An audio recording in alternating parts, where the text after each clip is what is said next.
officials here present, senior government officials, ladies and gentlemen.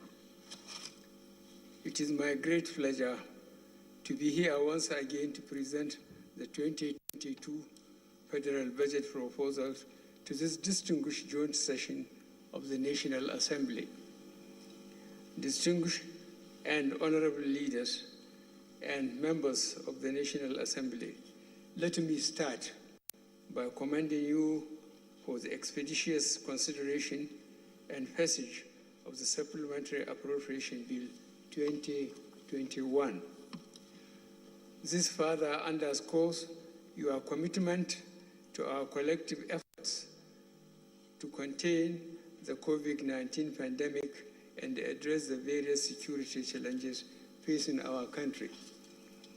I will also take this opportunity to thank you for the quick consideration and approval of the 2022 to 2024 medium-term expenditure framework and fiscal strategy paper. Our hope is that National Assembly will continue to partner with the executive by ensuring that deliberations on the 2022 budget are completed before the end of this year so that the Appropriation Act can come into effect by the 1st of January 2022.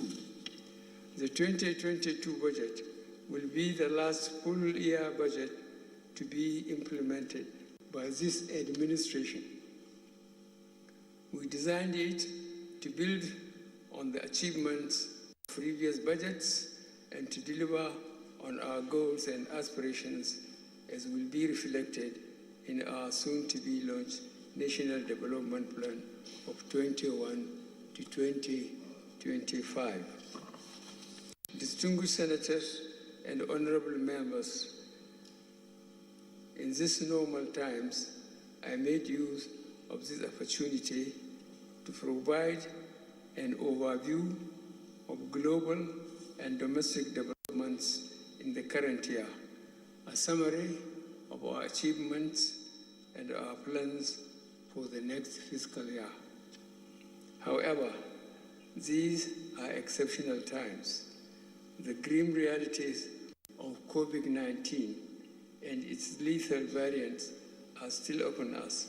From president to pauper, the virus does not discriminate.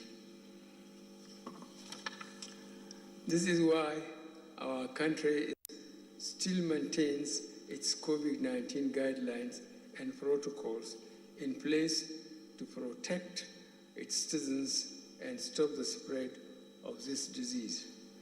Over the past few days, we have consulted with the Presidential Steering Committee on COVID-19 and the leadership of the National Assembly on how best to present the 2022 budget proposal, keeping in mind the deep-rooted traditions in place and the guidelines for safe mass gatherings.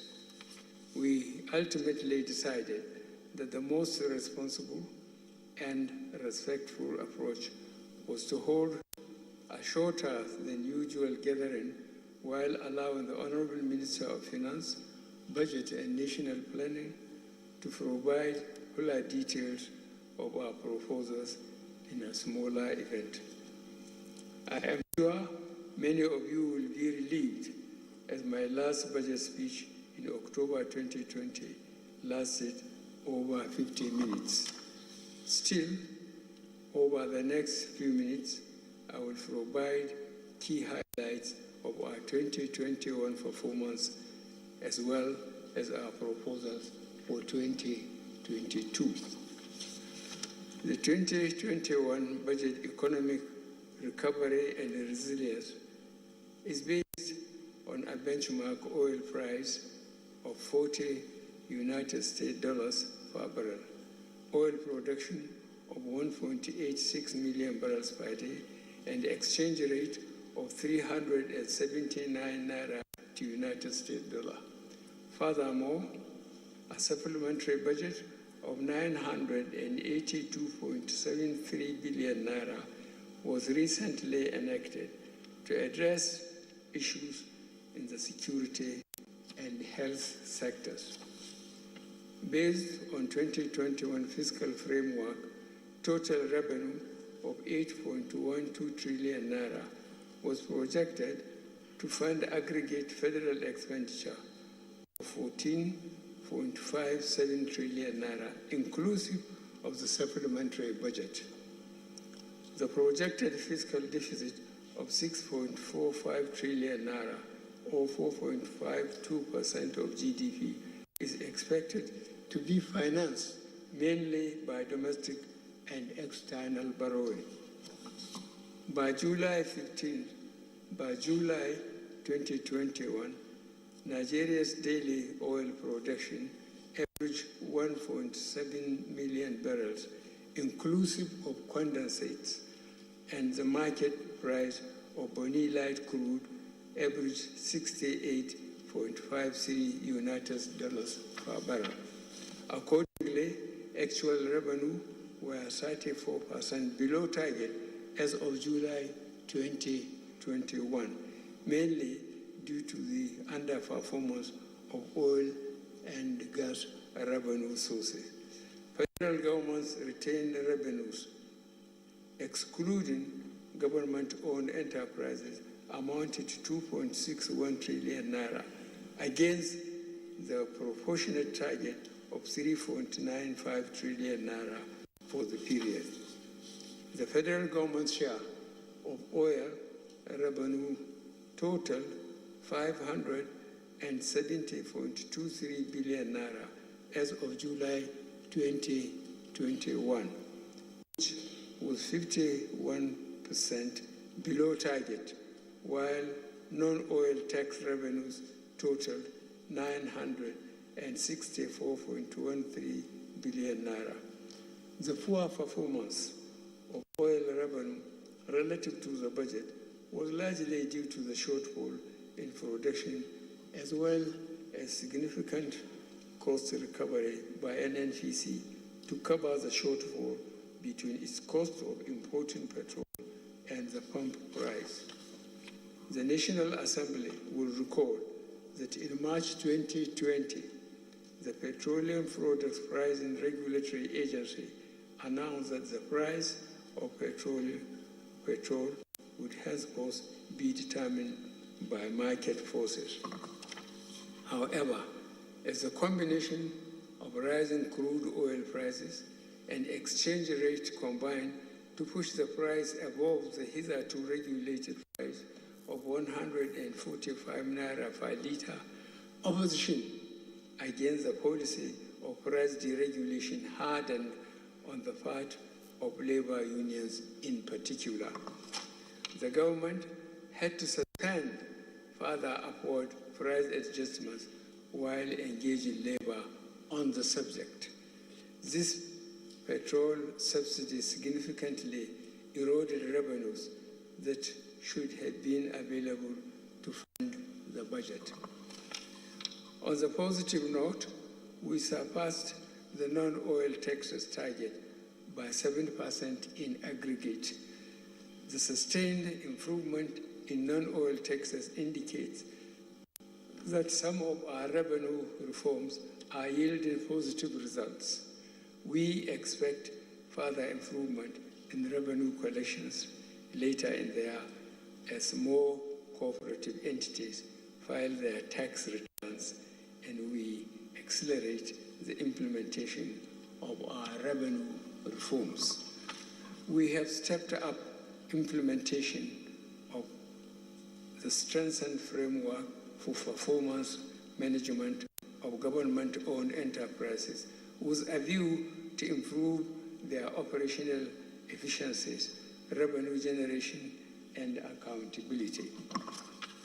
The 50% cost-to-income ratio imposed on the government-owned enterprises in the Finance Act 2020 has contributed significantly to rationalizing wasteful expenditures by several government-owned enterprises and enhance the level of operating surpluses to be transferred to the Consolidated Revenue Fund. I solicit the cooperation of the National Assembly in enforcing the cost-to-income ratio and other prudential guidelines during your consideration of the budget proposals of the government-owned enterprises, which I am also laying before you today. On expenditure side, as at the end of July 2021, a total of 60.79 trillion naira has been spent as against the prorated expenditure of 7.91 trillion naira. Accordingly, a deficit of 4.17 trillion naira was recorded as at the end of July 2021.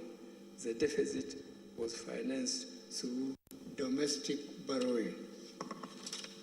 Despite our revenue challenges, we have consistently met our debt service commitments.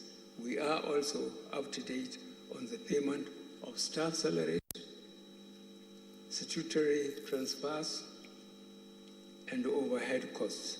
As at 4th of October 2021, a total of 1.732 trillion naira had been released for capital expenditure.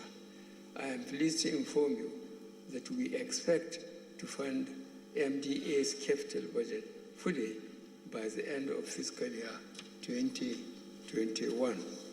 Capital releases thus far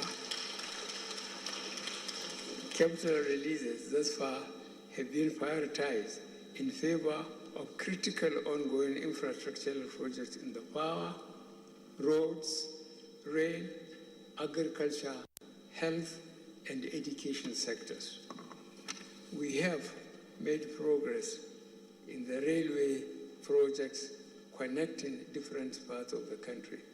I am glad to report that the Lagos-Ibadan line is now completed and operational. The Abuja-Kaduna line is running efficiently. The Itape-Ajakuta rail line was finally completed and commissioned over 30 years after its initiation.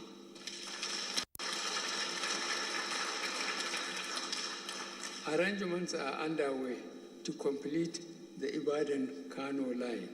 Also, work will soon commence on the Port Harcourt-Maiduguri line and Calabar-Lagos coastal line, which will connect the southern and eastern states to themselves and to the north. Progress is also being made on several power generations, transmission, and distribution projects, as well as off-grid solutions, all aimed towards achieving the national goal of optimizing power supply by 2025. I am again happy to report that we continue to make visible progress in our strategic road construction projects like the Lagos-Ibadan Expressway, Apapa to Oronsoki Expressway, Abuja to Kano Expressway, East-West Road, and the second Niger Bridge. We hope to commission most of these projects before the end of tenure in 2023.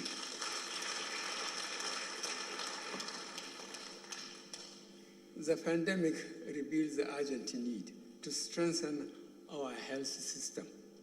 Towards this end, we constructed 52 molecular labs, 520-bed intensive care units, 52 isolation centers, and provision of personal protective equipment across 52 federal medical centers and teaching hospitals. We continue to push our expenditure rationalization initiatives, which we commenced in 2016. For example, on personal costs, the number of MDAs captured on the integrated payroll and personal information system increased from 459 in 2017 to 711 to date. The recent passage of the Petroleum Industry Act 2021 and consequent incorporation of Nigerian National Petroleum Corporation should also result in rationalization of expenditure as well as increased investments and improved output in the oil and gas industry. Distinguished senators and honorable members, you will agree with me that a lot has been accomplished over the last year, but there is still much to be done. I will now proceed with the review of the 2022 budget proposal.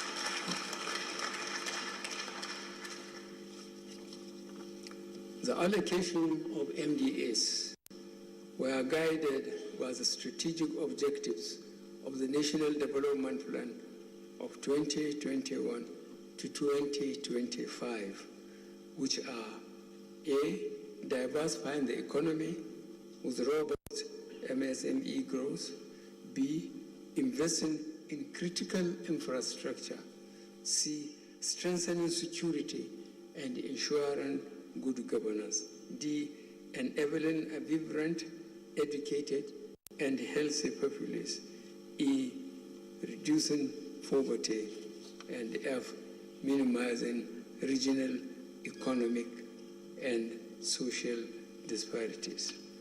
The 2022 appropriation, therefore, is a budget of economic growth and sustainability. Defense and internal security will continue to be our top priority. We remain firmly committed to the security of life, property, and investment nationwide. We will continue to ensure that our gallant men and women in the armed forces, police, and paramilitary units are properly equipped, enumerated, and well motivated. The 2022 budget is also the first in our history where MDAs were clearly advised on gender-responsive budgeting.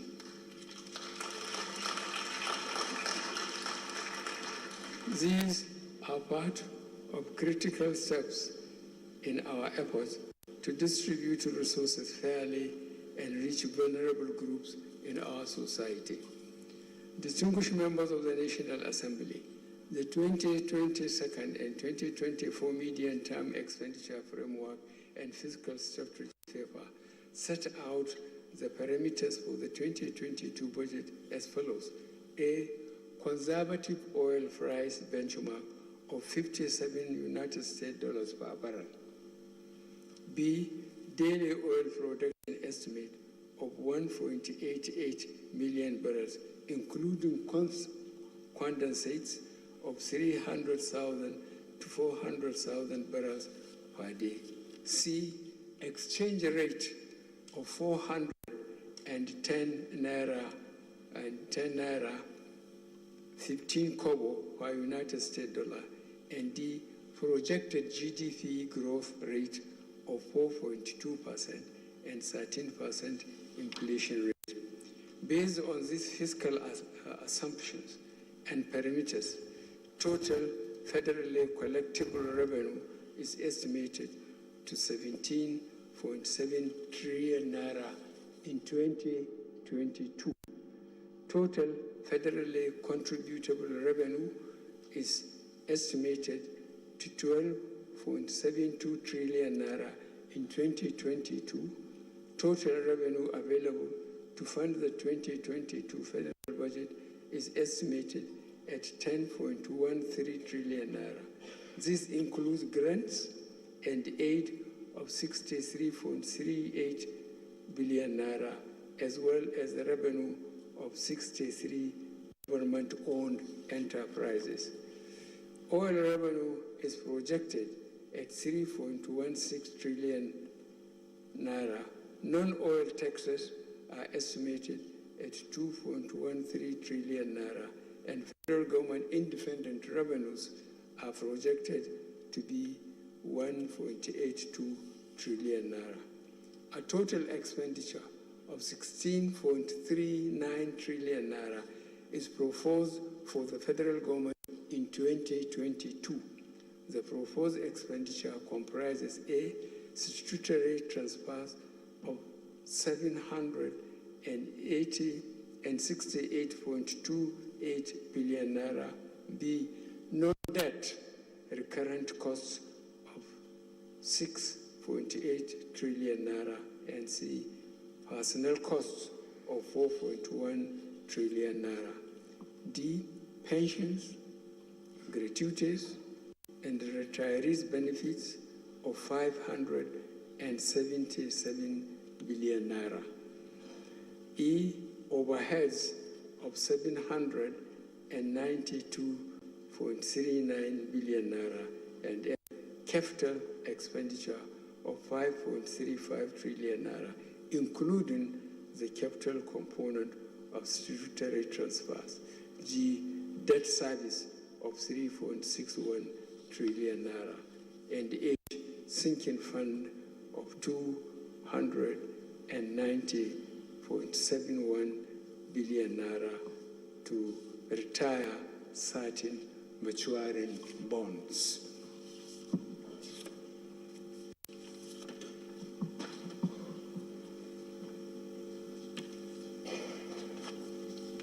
We expect the total fiscal operations of the federal government to result in a deficit of 6.26 trillion naira.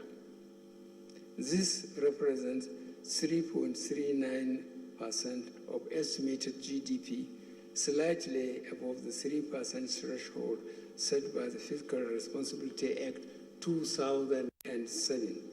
Countries around the world have, of necessity, overshoot their fiscal threshold for the promises to survive and thrive. We need to exceed this threshold, considering our collective desire to continue tracking existential security challenges facing our country. We plan to finance the deficit mainly by new borrowings, totaling 5.01 trillion naira, 90.73 billion naira for privatization proceeds, and 1.16 trillion naira drawdowns on loans secured for social development projects. Some have expressed concern over our resort to borrowing to finance our fiscal gaps. They are right to be concerned. However, we believe that the debt level of the federal government is still within sustainable limits. Borrowing at specific strategic projects and can be verified publicly. As we are aware, we have witnessed 2 economic recessions within the period of this administration. In both cases, we had to spend our way out of recession, which necessitated a resort to growing the public debt. It is unlikely that our recovery from each of the 2 recessions would have grown as fast without the sustained government expenditure funded by debt. Our target over the medium term is to grow our revenue to GDP ratio from about 8% currently to 15% by 2025. At that level of revenue, the debt service to revenue ratio will cease to be worrying. Put simply, we do not have a debt sustainability problem, but a revenue challenge which we are determined to tackle to ensure our debt remain sustainable. Very importantly, we have endeavored to use the loans to finance critical development projects and programs aimed at improving our economic environment and ensuring effective delivery of public services to our people. We focused on A, the completion of major road and rail projects, B, the effective implementation of power sector projects, C, the provision of potable water, D, construction of irrigation infrastructure and dams across the country, and E, critical health projects such as the strengthening of national emergency medical services and the ambulance system, procurement of vaccines, polio eradication, and upgrading primary health care centers across the 6 geopolitical zones. In 2022, government will further strengthen the framework for concessions and public-private partnerships. Capital projects that are good candidates for PPP by their nature will be developed for private sector participation. We will also explore available opportunities in existing ecosystem for green finance, including the implementation of our sovereign green bond program and leveraging debt for climate swap mechanisms. Our strategies to improve revenue mobilization will be sustained in 2022 with the goal of achieving the following objectives. A, enhance tax and excise revenue through policy reforms and tax administration measures.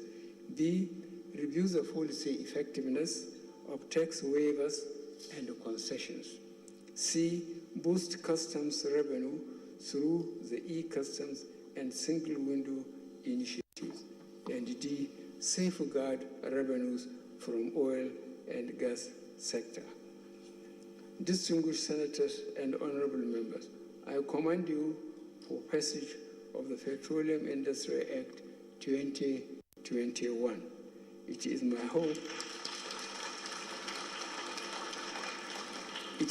hope that the implementation of the law will boost confidence in our economy and attract substantial investments in the sector. In line with our plan to accompany annual budget with finance bills, partly to support the realization of fiscal projections, current tax and fiscal laws are being reviewed to produce a draft finance bill 2022.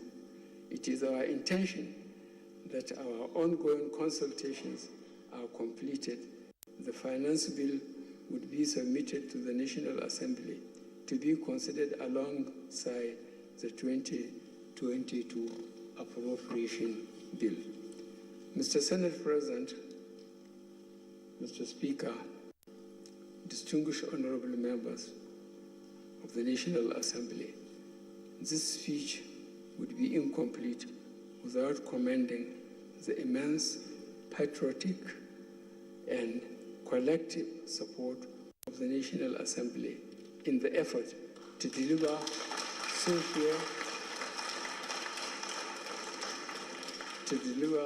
socio-economic development and democracy dividends for our people. I wish to assure you of the strong commitment of the executive to strengthen the relationship with the National Assembly. Nigeria is currently emerging from a very difficult economic challenge. We must continue to cooperate and ensure that our actions are aimed at accelerating the pace of economic recovery so that we can achieve economic prosperity and deliver on our promises to Nigerian people. The fiscal year 2022 is very crucial to our efforts to ensure that critical projects are completed, put to use, and improve the general conditions of our people. It is with great pleasure, therefore, that I lay before this distinguished joint session of the National Assembly the 2022 budget proposal of the federal government of Nigeria. I thank you most sincerely for your attention. May God bless the Federal Republic of Nigeria.